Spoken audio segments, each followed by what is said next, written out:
할렐루야. 예, 오늘 우리 승리하셨습니다. 먼저 옆에 분 같이 인사합시다. 승리하셨습니다. 승리하셨습니다. 주일 신앙은 무슨 신앙? 이제 뭐 말 안 해도 다 아시네요. 주일 신앙은 무슨 신앙? 부활 신앙이에요. 왜요? 예수님이 주일날 부활하셨어요. 그래서 부활 신앙은 죽은 것이라도 하나님이 다시 살리실 줄 믿고 하는 일이 부활 신앙이지 않습니까? 이 주일을 지킨다고 하는 것은요, 참 많은 싸움과 또 난관과 어려움과 다 극복해야 될 문제들이 한두 가지가 아닙니다. 그럼에도 불구하고 이 자리에 와 계신 분들은 모두가 다 부활 신앙인 줄로 믿습니다. 아브라함은 부활 신앙이었어요. 아브라함은 처음 쫓을 때부터 부활 신앙이었어요. 갈 바를 알지 못하고 갑니다. 또 그 다음에 엘리에셀이 상속자다 생각했는데 하나님께서 그거 아니야, 너의 몸에서 날 자라야 상속자야, 또 그 말을 믿습니다. 이게 다 부활 신앙이에요. 그 다음에 그래서 이스마엘 낳았는데 이스마엘이 내 상속자다 싶었는데 아니야, 너의 아내의 몸에서, 사라의 몸에서 날 자라야 너의 상속자야.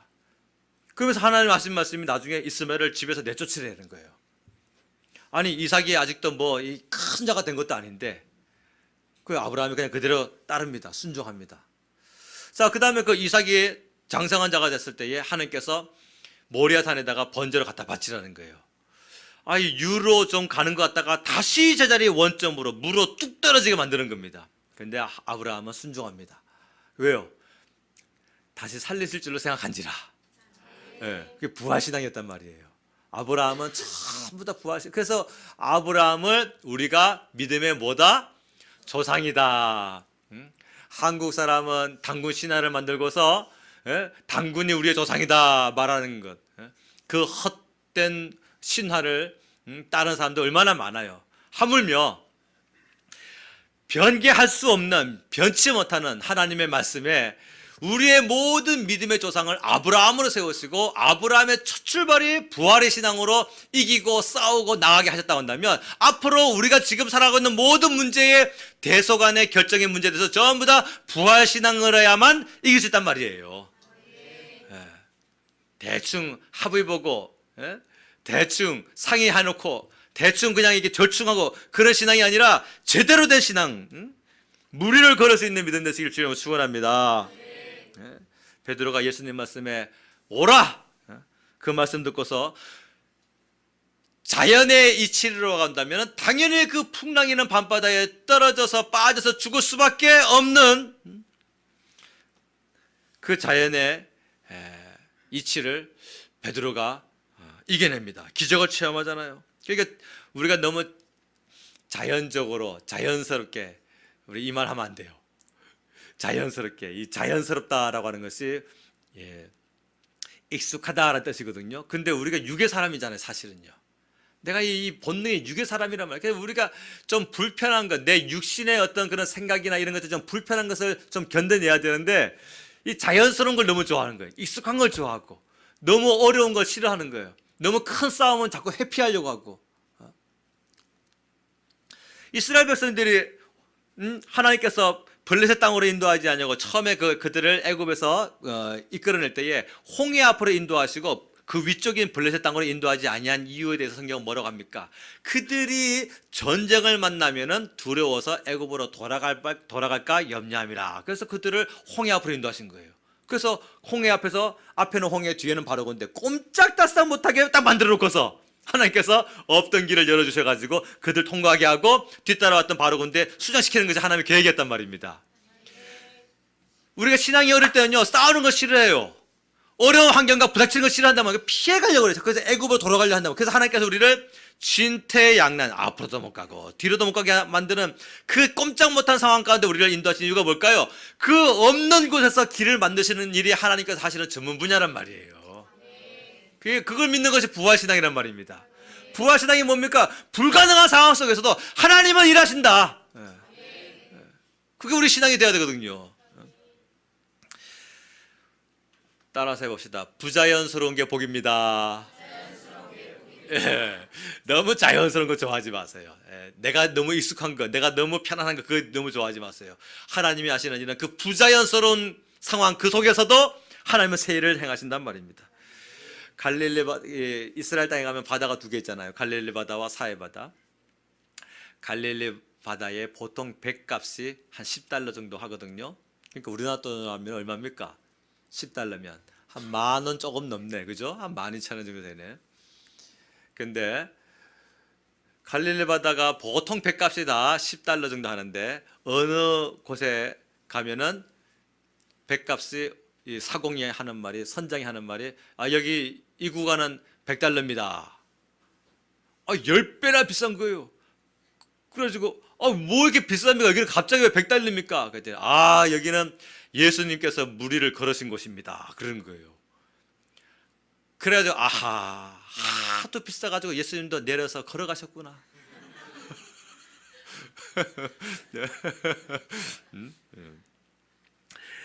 자, 무리를 걸을 수 있는 믿음 되시길 주님으로 축원합니다.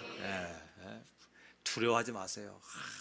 우리는 전부 다 하나님의 기적 가운데 살아가야 될 사람들인데 두려워가지고 빠지는 거예요. 왜 빠집니까?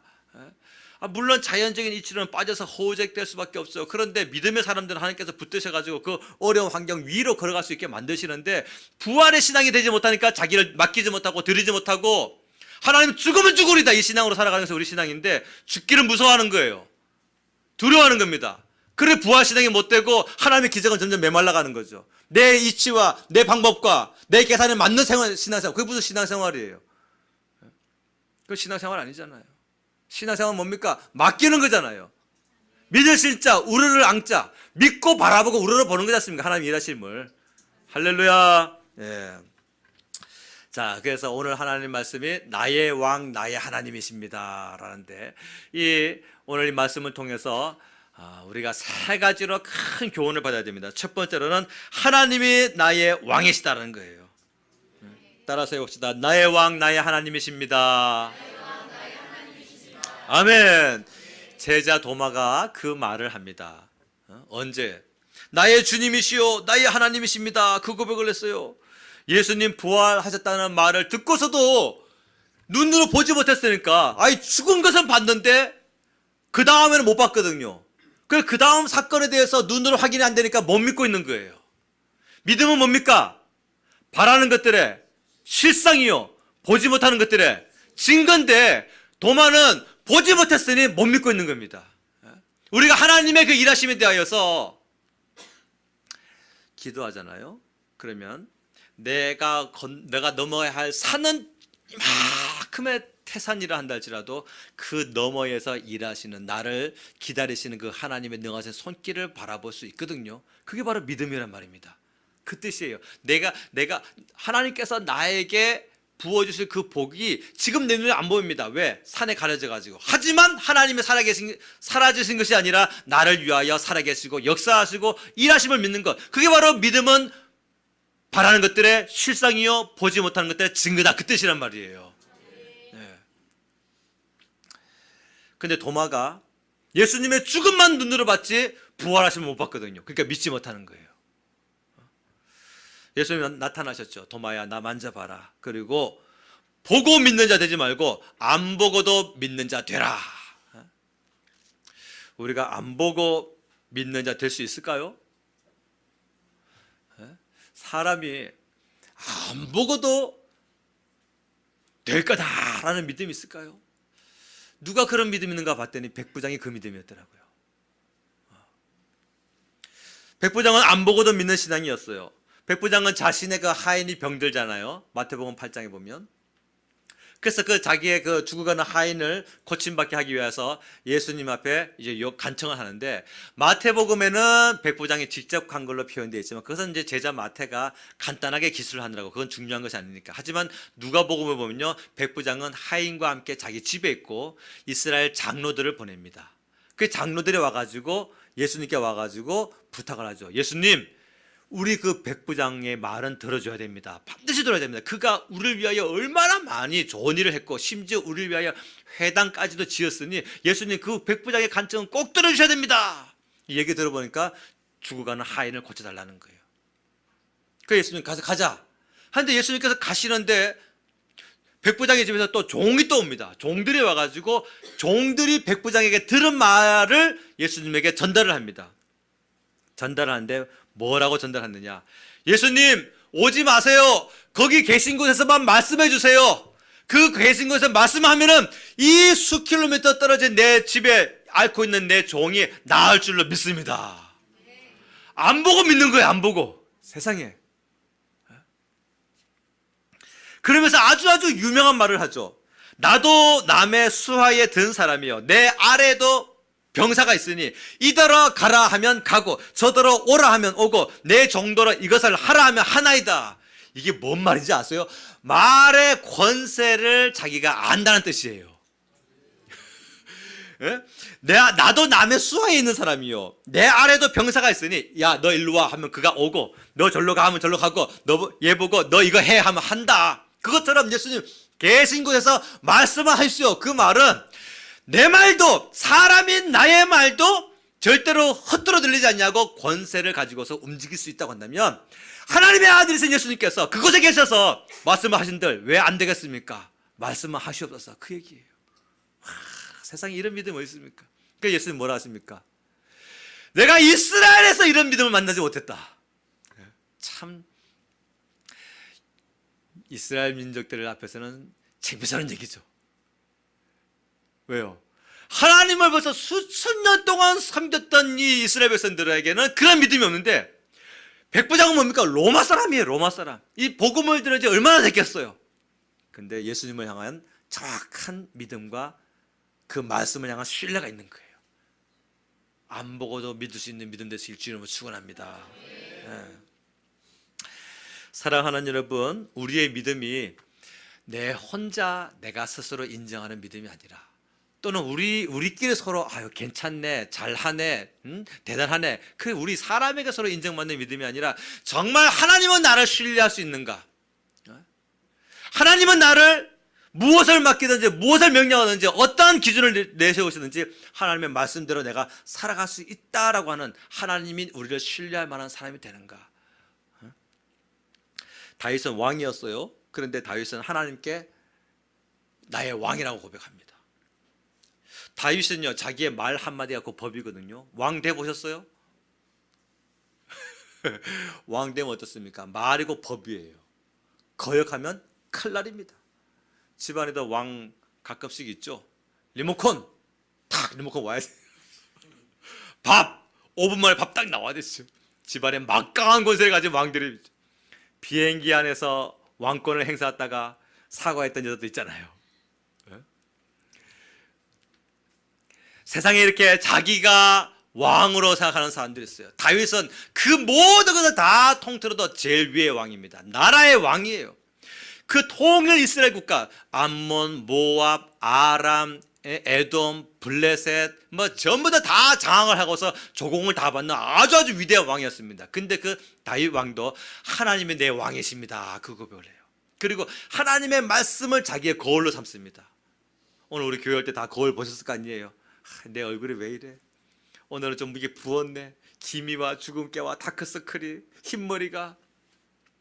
거울을 비춰봐야 내 모습을 제대로 볼 수 있는 것처럼 우리 서로 사람과 사람끼리 비교하지 마세요. 하나님의 말씀을 거울 삼아 나를 비춰봐야 된단 말입니다. 이 말씀에 나를 비춰봐야 정확한 내 문제점이 뭔지, 내 어떤 영적인 학계가 뭔지 정확하게 깨달을 수 있단 말이에요. 다윗이 하나님이 나의 왕이십니다 라고 하는 그 고백은 바로 그 고백이에요. 내가 왕으로서 실권을 내가 다 행할 수 있는 것 같지만 아닙니다. 나도 주님의 통치를 받는 사람으로서 하나님의 말씀대로만 이 나라를 통치하겠습니다, 그 고백이에요. 그러니까 그가 다윗이 겸손한 사람이었죠, 아주. 그리고서 다윗의 사무엘하 7장에서 이런 말을 하죠. 나는 백향목 궁에 거하거늘 하나님의 궤는 휘장 안에 있도다. 그게 뭐냐? 사람인 나도 이렇게 으리으리한 백향목으로 만든 궁궐 안에 있는데, 나보다 위에 계신 하나님의 왕의 나의 왕이신 하나님의 그 법궤가 어찌 천막 안에, 텐트 안에 있을 수 있겠느냐 해가지고서 성전 지을 꿈을 갖죠. 그래서 하나님께서 다윗에게 큰 축복을 하시잖아요. 여호와가 너를 위하여 집을 짓고 너의 왕위를 영원히 견고하게 하리라. 그러니까 다윗이 하나님을 감동시켰더니 하나님께서 다윗의 모든 집안의 문제들을 다 해결해 주셨어요. 사랑하는 여러분, 바울은 이런 고백을 합니다. 내가 사람을 기쁘게 하랴 하나님을 기쁘게 하랴. 내가 지금까지 사람을 기쁘게 하였더라면 하나님의 종이 아니니라 그랬어요. 하나님을 기쁘시게 하시기를 주님을 축원합니다. 두 번째로, 하나님을 왕으로 섬기는 사람은 자기 죄가 떠오르는 사람이 되어서는 안 돼요. 우리는 원래는 자기 죄가 떠올라야 되거든요. 근데 시시콜콜 모든 일에 대하여 이 일이 잘못되고 안 되고 불행할 때에 내 죄가 떠오르는 사람이 되어서는 안 된단 말입니다. 살다 보면 안 될 때가 있고 안 풀릴 때가 있어요. 그런데 예수님 믿는 사람들에게 이 신앙 양심이라는 게 있거든요. 모든 인간은 전부 다 태어나면서 양심이라는 게 있잖아요. 거기서 하나님께서 그 선한 양심을 주셔가지고 예수님을 믿지 않는 사람이란 할지라도 도둑질할 때에 이게 잘못이라는 걸 알죠. 그런 것이 인간의 어떤 그런 양심이라는 기능을 하나님께서 인간에게 다 부어있어요. 마찬가지입니다. 예수님 믿고 처음 태어난 거듭난 영적으로 태어난 모든 사람에게는 하나님께서 신앙 양심이라는 걸 부어주세요. 그래서 그 신앙 양심이 우리의 그 신앙 생활에 대한 기준과 척도가 되어지거든요. 근데 양심의 가책이 들듯이 신앙 양심의 가책이 드는 그런 일이 있단 말입니다. 이거 하나님 기뻐하는 방법이 아닌데, 내가 이 한 말은 하나님이 기뻐하시는 말이 아닌데, 내가 어제 했던 그 행동은 하나님이 정말 싫어하는 행동인데, 이게 분명히 우리 안에 떠오를 때가 있단 말이에요. 그러다가 그런 마음이 내가 신앙 양심에 무언가 가책을 느끼고 있는 그 상황에서 큰 환난을 당해보세요. 그러면은 여지없이 우리 가운데 뭔 생각이 들어오느냐? 내가 잘못했어 그래. 내가 행동 잘못했어 그래. 특히 부모들이 자식의 문제에 대해서 막 무너지는 문제가 생길 때에 내가 잘못했어 그래. 그 생각이 떠오를 때가 있어요. 그게 나쁜 건 아닙니다. 그런데 모든 일에 항상 그렇게 살면 안 되잖아요. 신앙 양심의 기능 때문에 우리가 다시 회개할 수 있습니다. 그런데 중요한 건 뭐냐? 안 될 때에 자기 죄가 항상 떠오르는 사람이 된다고 한다면 그가 계속해서 불순종의 삶을 살아왔다는 증거거든요. 안 되고 안 풀릴 수 있어요. 실패할 수 있어요. 그런데 안 되고 실패할 때에 자기 죄가 떠오르는 자가 되지 말잔 말입니다. 믿음이 좋은 사람도 안 될 수 있고 믿음이 안 좋은 사람도 안 될 수가 있어요. 그런데 그 안 되는 상황, 그 실패하는 상황, 그 괴로운 상황이 내 마음에 막 저릴 정도로 내 죄가 떠오르고 그래서 안 된단 말입니다. 하나님의 선하신 뜻이 어디 있는지 찾는 자가 되어야 되고 믿음을 드리고 기쁨을 또 회복할 수 있고, 나는 내 죄가 떠오르는 것이 아니라 하나님께서 나를 금같이 은같이 연단하시고 있는 중이다. 그 신뢰와 믿음을 드리는 그런 사람이 되어야 되는데 어려울 때마다 내 죄가 떠오르고 내가 불순종한 그 죄가 떠오르고 이게 뭐하냔 말이에요. 그건 신앙생활 아니란 말이에요. 그렇게 되면요 우리 안에 이 영적인 무기력감에 빠집니다. 내가 영적인 좌절감에 빠져요. 오늘 하나님은 선지자 사무엘을 통해서 이스라엘 백성들이 하나님 외에 다른 왕을 구했던 일에 대하여 아주 신랄하게 꼬집으세요. 그게 그냥 단순한 잘못한 것이 아니라 엄청 큰 실수였다라는 것을 하나님께서 지적하십니다. 자, 오늘 12절 말씀 한번 읽어볼까요? 12절 말씀을 읽겠습니다. 시작. 너희가 암몬 자손의 왕 나하스가 너희를 치러 옴을 보고 너희의 하나님 여호와께서는 너희의 왕이 되심에도 불구하고 너희가 내게 이르기를 아니라 우리를 다스릴 왕이 있어야 하겠다 하였도다 하면, 이 이스라엘의 옆에 나라에 암몬이라는 땅이 있었는데, 암몬 국가가 있었는데 암몬 국가가 전쟁하러 왔잖아요. 언제 왔습니까? 일주일 전에, 지난주에. 잊어먹으신 분들은 영상을 꺼내서 보세요. 일주일 전에 암몬 족속이 전쟁하러 왔단 말입니다.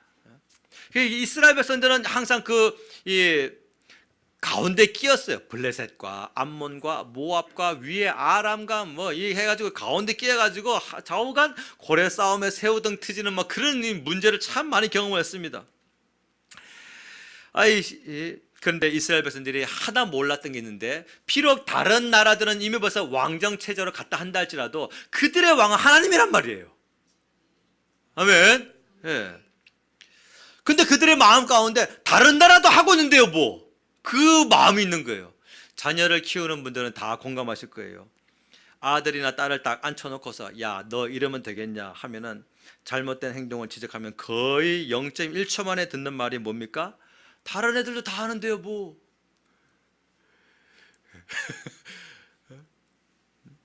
엄마는 나만 갖고 그래. 거기까지만 하고 멈춰야 되는데 다른 집 부모들은 다 허락하는데 엄마만 유별나. 그러면 이제 둘 중에 하나는 죽는 거예요. 그러니까요. 이스라엘 백성들이 그 마음이 있었어요. 그 마음. 다른 나라도 다 하는데 뭐. 그러니까 우리 자녀들의 입에서 그 말이 나올 때는 그게 내 모습이다 생각하면 되는 거예요. 예? 다른 성도들 다 하는데 아니 목사님도 이렇게 살아가고 있는데 장로님도 이렇게 하고 있는데 권사님도 이렇게 하고 있는데 뭐 평신도인 나야 뭐 청년인 나야 뭐가 부족해. 이게 전부 다 사람과 비교하는 거예요. 사람과. 하나님의 말씀을 거울로 삼아야 되는데. 아멘입니까? 예. 이스라엘 백성들은요 하나님을 왕으로 섬기는 나라잖아요. 그런데 다른 나라도 다 하는 일인데 우리는 왜 안 되냐 이런 식이었어요.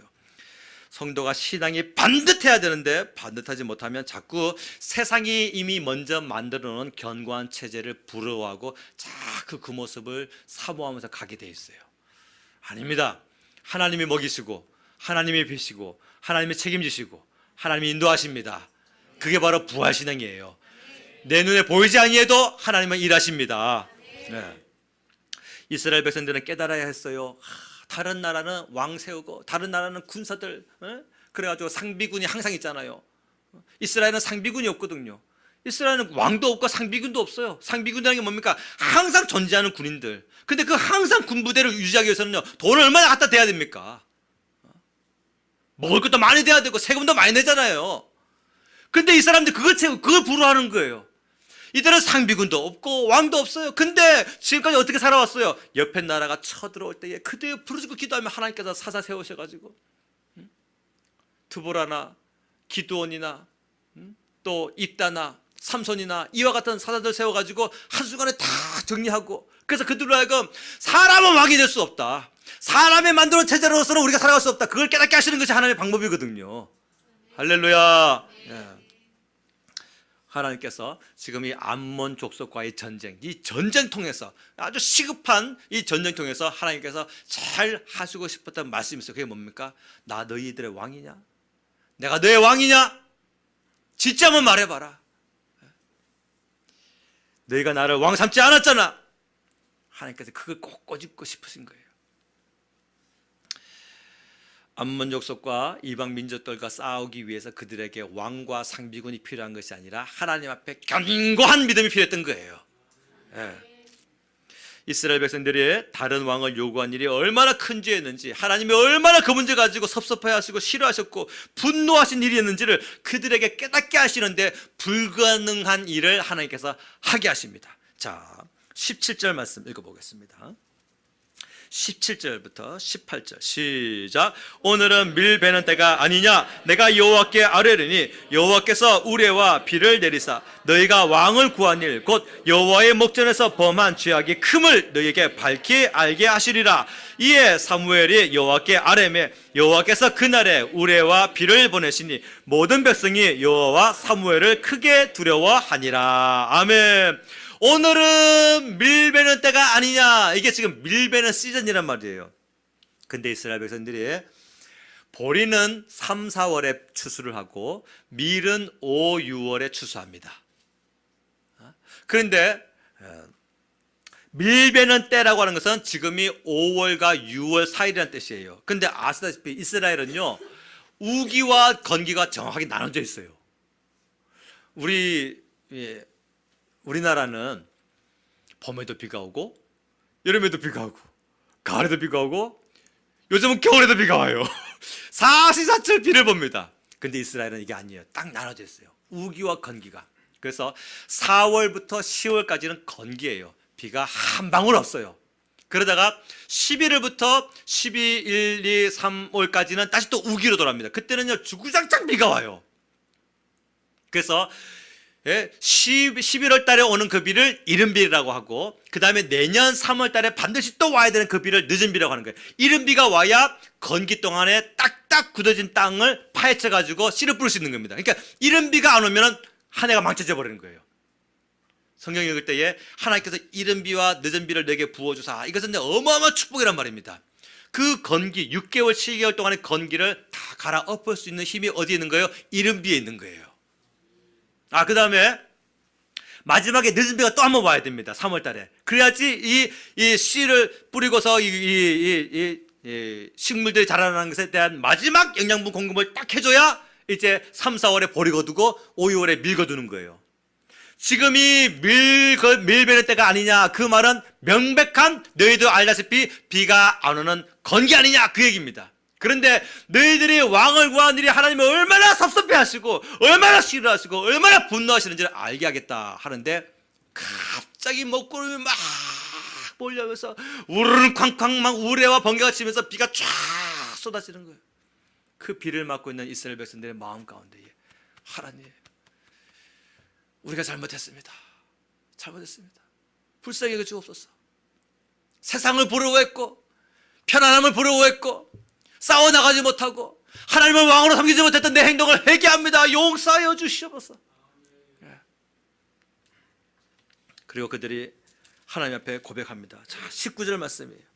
읽겠습니다. 시작. 모든 백성이 사무엘에게 이르되 당신의 종들을 위하여 당신의 하나님 여호와께 기도하여 우리가 죽지 않게 하소서. 우리가 우리의 모든 죄에 왕을 구하는 악을 더하였나이다. 아멘. 우리가 우리의 모든 죄, 한 그래도 불순종하고 범죄하고 정력과 쾌락과 도둑질과 살인과 혹은 방탕과 음란과 막 이렇게 무너진 삶을 사는 가운데다가 거기서 또 회개하면 괜찮은데 그러지 못하고 거기에다가 또 하나님 말고 다른 왕을 삼았던 것을 우리가 더했습니다. 죄송합니다. 용서해 주십시오 하고서 회개합니다. 여자가 한을 품으면 5, 6월에 서리가 내리지만 하나님이 한을 품으면 5, 6월에 우레와 비가 쏟아진다. 이걸 이제 이스라엘 백성들이 체험을 한 거예요. 하나님 죄송합니다. 우리가 상비군을 부러워했고 왕이 있는 것을, 이 체제를 부러워했습니다. 내 삶이 지금보다 더 견고해지기를 원했고 재물로, 건강으로, 땅의 행복으로 더 견고해지기를 간절히 원했던 내 마음을 회개합니다. 하나님이 먹이시는데, 이 광야 같은 세상에 내가 살고 있다는 잘도 하나님이 먹이시고 입히시고 채우시는데 내가 세상 사람을 너무 부러웠습니다. 이게 바로 우리의 부흥 운동이 되어야 될 줄로 믿습니다. 성도의 두려움이 어디서 올까요? 죽을까 봐 그 죽음에서 옵니다. 죽음의 두려움에서. 굶어 죽을까 봐 순종 못하고, 피곤해 죽을까 봐 몸살이고, 돈 없어 죽을까 봐 하나님께 자기를 맡기지 못하는 거예요. 망할까 봐, 죽을까 봐, 실패할까 봐. 그 실패할 것 같은 두려움, 죽을 것 같은 두려움, 망할 것 같은 그 두려움이 우리의 믿음을 자꾸 메말르게 만들어가는 거예요. 그래서 말씀 말고 다른 것을 자꾸 왕으로 삼는 게 얼마나 많은지 몰라요. 우리는 절대로 이렇게 되어서는 안 되겠습니다. 예수님 말씀에 내가 세상에 화평을 주러 온 줄로 생각하지 말라. 화평이 아니요 뭘 주러 왔노라? 검을 주러 왔노라. 그 검이 뭡니까? 칼이란 말이에요. 칼. 내가 온 것은 사람이 그 아버지와 딸이 어머니와 며느리가 시어머니와 불화하게 하려 함이라. 사람의 원수가 자기 집안 식구리라. 아이, 집안 식구만큼 좋은 게 어디 있어요? 집안 식구만큼 서로 이렇게 좋은 관계, 서로 돕고 사랑하는 관계가 어디 있냔 말이에요. 근데 왜 원수가 됩니까? 믿음으로 하나 되지 못할 때에 식구가 왕이 된단 말이에요. 그래서 주님이 왕 되심에도 불구하고 나중에 사람의 왕이 되는 겁니다. 예수님 말씀에 아버지나 어머니를 나보다 더 사랑하는 자는 내게 합당하지 아니하고 아들이나 딸을 나보다 더 사랑하는 자도 내게 합당하지 아니하며 자기 십자가를 지고 나를 따르지 않는 자도 내게 합당하지 아니하니라. 여기에서 합당하지 않다라고 하는 그 말 뜻이 뭐냐면 예수님 계신 곳에 있을 자격이 없다, 그 뜻이에요. 합당하지 않다라는 것이. 이게 그냥 예수님의 마음에 안 든다 그런 정도가 아니라 예수님 계신 곳에 있을 수 없다, 그것이 내게 합당하지 않다. 예수님 앞에 합당하지 않는 사람이 어떻게 천국문을 읽어서 주여 내가 왔습니다 열어주소서 할 수 있겠냐 말입니까? 자, 우리가 안 될 수 있습니다. 일이 실패할 수 있어요. 그때마다 10번이면 10번 항상 내 죄가 떠오르는 자가 되어서는 안 됩니다. 아멘. 네. 가끔은 저도 목회를 하다 보면요 그런 생각이 들 때가 있어요. 또 여러분들도 분명히 가정생활을 하고 직장과 사업일을 하다 보면요, 안 될 때에 갑자기 여러분들의 죄가 떠오를 때가 있습니다. 그때는 회개를 해야죠. 그러나 매번마다 안 될 때마다 내 죄가 떠오른다고 한다면 그 불순종하는 삶을 계속해서 살아가고 있다는 것 아니겠습니까? 베드로전서 2장 19절 말씀에 고난당하는 이유가 아무 영광도 없이 고난당하는 것도 있다 그래요. 부당하게 고난을 받아도 하나님을 생각함으로 슬픔을 참으면 이는 아름다우나 죄가 있어 매를 맞고 참으면 무슨 칭찬이 있으리요. 그러므로 우리가 죄 때문에, 범죄, 불순종 때문에 고난당하는 일은 이제 그만합시다. 아멘입니까? 네. 불순종 때문에 고난당하는 일, 저도 말씀을 전하는 대로 살아갈게요. 여러분도 말씀을 들은 대로 살아갑시다. 네. 세 번째로 오늘 본문 말씀을 통해서 우리가 받을 수 있는 교훈은 다른 왕을 구하지 말아야 한다는 겁니다. 예수님이 예루살렘 왕으로 입성하셨어요. 그때 유대인들이 막 종려나무를 흔들고 호산나 호산나, 호산나란 말은 지금 구원해 주세요 그 뜻이에요. 호산나 호산나 다윗의 자손이여. 이 다윗의 자손이라는 말은 뭡니까? 다윗이 왕이었거든요. 그 왕의 혈통을 따라서 이 땅에 지금 왕으로 우리에게 오시는 그리스도입니다 그 뜻입니다. 그러니 예수님이 예루살렘에 낙이 타고 입성하실 때에 전부 다 호산나 다윗의 자손이여, 이 말은 당신이 우리의 진정한 왕입니다 그 고백이에요. 그리고 나서 5일 뒤에 돌변합니다. 어떻게 사람이 그럴 수가 있어요? 5일 전에는 예수님을 왕이라고 고백하고서 어떻게 5일 만에 사람이 변합니까? 주일날 예수님이 왕으로 입성하셨는데 5일 뒤인 금요일날 뭐라 합니까? 십자가에 못 박게 하셨어. 무엇이 이들을 갑자기 돌변하게 만들었을까요? 자기 기준이에요. 자기 기준. 예수님이 자기가 원하는 방향으로, 자신들이 원하는 방향으로 일하지 아니할 때에 배신감을 느끼게 됩니다. 예수님이 왕으로 오셔가지고 자기들에게 로마의 식민지, 그 지긋지긋한 식민지 생활을 청산해 주기를 간절히 원했는데, 예수님이 하시는 일은 전혀 다른 일을 하고 계시네. 자꾸 자기들의 죄를 지적하고 자기들의 그 부정부패를 지적을 하고 자기들의 그 생활 환경은 고쳐주지 아니한 채 자꾸 자기들의 내면적인 부분을 자꾸 들춰내시네. 그때 사람들은 돌변했어요. 그리고 그 예수님은 5일 만에 십자가에 못 박기로 결정을 합니다. 빌라도가 묻습니다. 내가 너희의 왕을 십자가에 못 박으랴? 그때 유대인들이 아주 사탄적인 말을 합니다. 가이사 외에는 우리에게 왕이 없나이다. 세상에, 지금까지 이스라엘이 어떻게 살아왔는데, 하나님을 왕으로 섬겼는데, 입으로는 다윗의 자손이야 하면서 다윗이 항상 하나님을 왕으로 섬겼던 것은 어디 가고 없어요. 그리고 뭐라 합니까? 가이사 외에는 우리에게 왕이 없나. 그것은 뭡니까? 자기들의 목적을 이루기 위해서 별말을 다 하는 거예요. 예수님이라도 처형시키기 위해서라고 한다면 가이사를 왕으로 고백하는 겁니다. 왜 그럽니까? 욕심 때문에 그래요. 가이사 외에는 우리에게 왕이 없나이다. 그 말이 있고 난 후에 요한복음 19장 16절 말씀에 보니까 이에 예수를 십자가에 못 박도록 그들에게 넘겨주니라. 우리의 왕은 저 예수가 아니라 저 위대한 왕권 통치를 하고 있는 가이사요, 그 고백을 하고 난 후부터, 그 말이 선포된 순간부터 모든 결정은 끝나고 말았어요. 여러분들을 움직이는 힘이 어디에 있습니까? 나의 마음과 나의 행동을 움직일 수 있는 힘이 말씀입니까? 말입니까? 말씀이라고 한다면 하나님께 비롯됐을 것이고, 말이라고 한다면 사람에게서 왔을 거예요. 말씀은 영원한 것이고 말은 아무 권세도 없습니다. 아멘입니까? 내 행동을, 내 말을, 내 마음을 요동치게 만드는 것이, 내 마음을 움직이게 하는 그 힘이 말씀에 있습니까? 아니면 사람의 말에 있습니까? 말씀이면 생명이요, 말이면 사망입니다. 말씀을 왕으로 섬기면 하나님이 그를 책임지실 것이고, 말을 왕으로 섬기는 자는 반드시 망하게 되는 것이 성경의 증언입니다. 세례 요한의 아버지 사가랴를 보세요. 늙었어요. 그는 제사장입니다. 근데 하나님을 신실하게 믿지를 못했어요. 왜? 현실을 바라보니까 자기 몸도 늙었고 자기 아내도 늙었어요. 하나님께서 천사를 보내셔가지고 너한테 아들을 줄 거야, 이름을 요한이라고 해라. 예수님 앞서 보내는 사람이야. 그때는 사가랴가 할렐루야 믿습니다 하지 못하고 우리는 늙었어요. 안 됩니다. 못합니다. 그랬더니 누가복음 1장 20절 말씀에서 보라 이 일이 되는 날까지 네가 말 못하는 자가 되어 능히 말을 못하리니 왜요? 믿음의 말을 하지 못하니까 그 말을 아예 닫아버리신 거예요. 하나님께서. 네가 말 못하는 자가 되어 능히 말을 못하리니 이는 네가 내 말을 믿지 아니함이거니와 때가 이르면 내 말이 이루어지리라. 따라서 해봅시다. 믿지 못해 고통이 옵니다. 믿지 못해 환난이 옵니다. 믿으면 축복이 시작됩니다. 아멘. 네, 세례 요한의 아버지는요 그 계시를 받고 난 후에 그 즉시로 벙어리가 되어버립니다. 언제까지? 자기의 아내가 배가 불러오는 것을 보면서도 말을 못해요. 벙어리가 되어버립니다. 언제 입이 트여집니까? 아이를 출산하고 난 후에. 크게 얼마나 말을 하고 싶었겠어요. 그런데 말씀을 붙들지 못하고 사람의 그 경험을 의지했더니 하나님께서 입술을 닫아버리셨어요.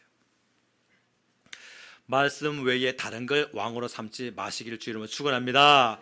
베드로는요 경험을 왕으로 삼지 않았어요. 우리가 경험을 왕으로 삼을 수 있거든요.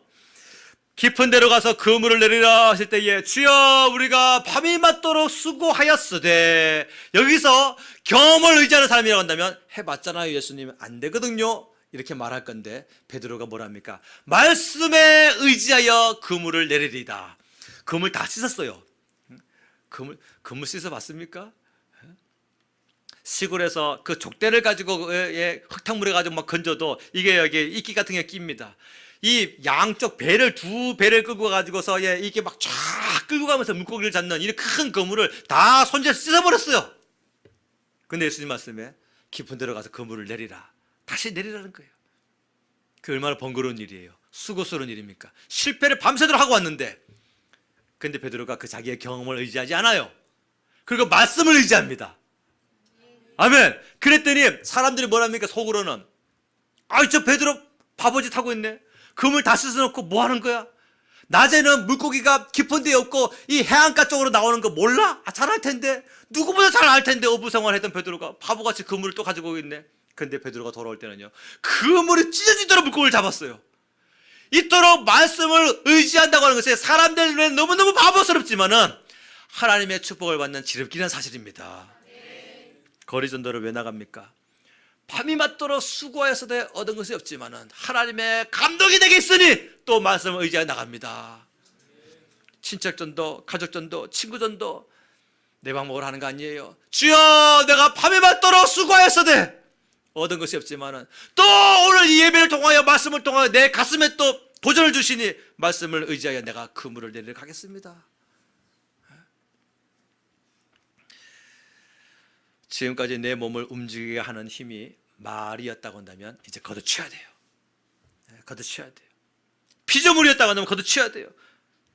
이제 내 몸을 움직이게 하는 힘은 말씀인 것입니다. 말씀이 있으면 가고 말씀이 아니면 가지 않는 거예요. 어떤 분이 천국에 갔어요. 자기 인생이 파노라마처럼 길게 쫙 펼쳐지는데 어린아이 때부터 해가지고 주부로 살던 지금 이 순간까지 인생이요 자기 한눈에 쫙 펼쳐지는데 그 보는 순간이 그 보는 그 시간이요 순식간이라요. 아니 그 어린아이 때부터 해가지고 지금 자기가 40년 넘도록 살아왔던 그 시간이 한순간에 딱 보여지더라는 거예요. 수십 년 살아왔으니 수십 년간 보는 게 이 땅의 시간의 흐름인데 영의 세계에서는 이 땅의 시간을 한눈에 쫙 알아보더라. 근데 성경 말씀이 그걸 뒷받침하고 있어요. 베드로 후서 3장 8절 말씀에 주께는 하루가 천년 같고 천년이 하루 같다는 이 한 가지를 잊지 말라. 예, 하나님께서는 천년도 하루 보듯이 하시는데 뭐 4, 50년 살아온 인생 몇 초 만에 다 끝나버리죠. 근데 그 자기가 살아온 인생을 보니까 추해가지고 막 눈물 뚝뚝 흘리면서 자기의 인생이 파도로마 같이 한눈에 딱 보여지는데 저 멀리서 예수님이 걸어오시더래요. 그러니까 예수님이 걸어오시는데 자기 옷을 보니까 옷이 누더기야 누더기. 그래서 자기의 인생과 다가오시는 예수님 보는데 눈에서 눈물이 줄줄줄줄 계속 흘러고 있을 때 예수님 한 번만 더 기회를 주세요. 한 번만 더 기회 주세요. 내가 이 모습으로 도저히 여기 올 수가 없습니다. 한 번만 더 기회를 주세요. 막 부르짖고 통곡하고 기도했다 그래요. 내가 무슨 결정을 하든지 그 누구도 내 행동에 대해서 대신 책임져 줄 사람 없어요. 대신 변호해 줄 사람도 없어요. 나의 말에 대해서 내가 책임져야 되는 것이고 내 행동에서 내가 책임져야 되는 것입니다. 그리고 전능하신 왕 하나님 앞에 내 말과 내 행동에 대하여 책임지기 위하여 서야 될 날이 있습니다. 그날에, 바로 그날에 그 현장에서 하나님 아버지께서 내 마음에 감동 주셔서 내가 그렇게 말했습니다. 잘했지요? 이 말을 할 수 있게 되실 줄로 축원합니다. 하나님, 바로 그때에, 바로 그 시절 10년 전에 20년 전에 내가 너무너무 힘들고 어려웠는데 하나님께서 내게 감동 주셔서 내가 사람의 말을 다 걷어채워버리고 말씀을 내가 붙들고 말씀에 의지하여 그물을 내린 심령으로 따랐더니 주께서 나로 하여금 이렇게 서게 하셨습니다. 그 말을 할 수 있는 여러분 되실 줄로 축원합니다. 말씀을 맺겠습니다. 사랑하는 성도 여러분, 하나님은 누구십니까? 나의 왕, 나의 하나님이십니다. 말씀은 무엇입니까? 나의 왕, 나의 하나님이십니다. 무엇이 우리의 생명입니까? 나의 왕, 나의 하나님이십니다. 하나님을 진정한 왕으로 잘 섬기셔서 하나님께 칭찬받고 영생으로 영광받는 여러분 되시기를 예수님 이름으로 축복합니다. 기도하겠습니다. 오늘 시간 같이 통성으로 기도할 때에 우리 자기 자신을 돌아보세요. 말씀이라고 하는 거울 앞에 지금 내 마음을 비춰보세요. 어떠한지. 그리고 오늘 연약하고 흠이 많은 우리의 모습을 다시 세워달라고, 굳건하게 세워달라고, 성령의 능력으로 살아갈 수 있는 힘이 있게 해달라고. 하나님 외에는 다른 것을 절대로 섬기지 않겠습니다. 하나님은 나의 인생의 왕이십니다. 그 고백으로 모든 환난과 역경을 이겨내게 하여 주시옵소서. 주여, 제 이름으로 기도하겠습니다. 주여.